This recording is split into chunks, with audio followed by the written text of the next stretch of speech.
நெல்லிக்காயை வேக வச்சு கொட்டையை எடுத்து இந்த மாதிரி உரிச்சு வச்சு அடுப்பில் நல்லெண்ணெய் விட்டுருக்கு. அடுத்தது எண்ணெய் நல்லா காஞ்ச உடனே கடுகு,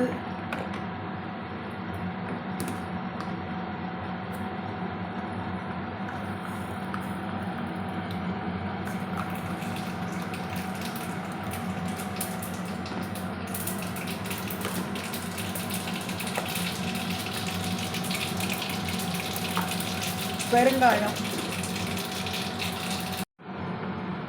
எண்ணெய் காஞ்சு கடுகு பெருங்காயம் போட்டாச்சு.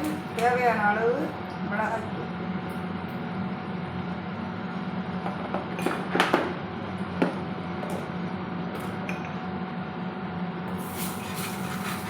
எண்ணெய் காஞ்சதுக்கப்புறம் கடுகு பெருங்காயம் போட்டு மஞ்சப்பொடி மிளகாய் பொடி போட்டு உப்பு பொடி போட்டு அப்புறம் வேக வச்சு உரித்து வச்ச நெல்லிக்காயுமே அதில் போட்டு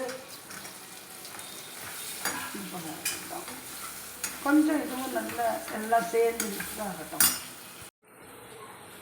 இப்போது இதில் கொஞ்சம் வெந்தய பொடி நான் எப்பொழுதுமே தயாராக வச்சுட்டுருப்போம். எல்லாத்துக்கும் போடுறதுக்கு வெந்தயம் போட்டால் தான் வாசனை, டேஸ்ட்டே நல்லாயிருக்கும். இப்போது நெல்லிக்காய் ஊறுகாய் ரெடி.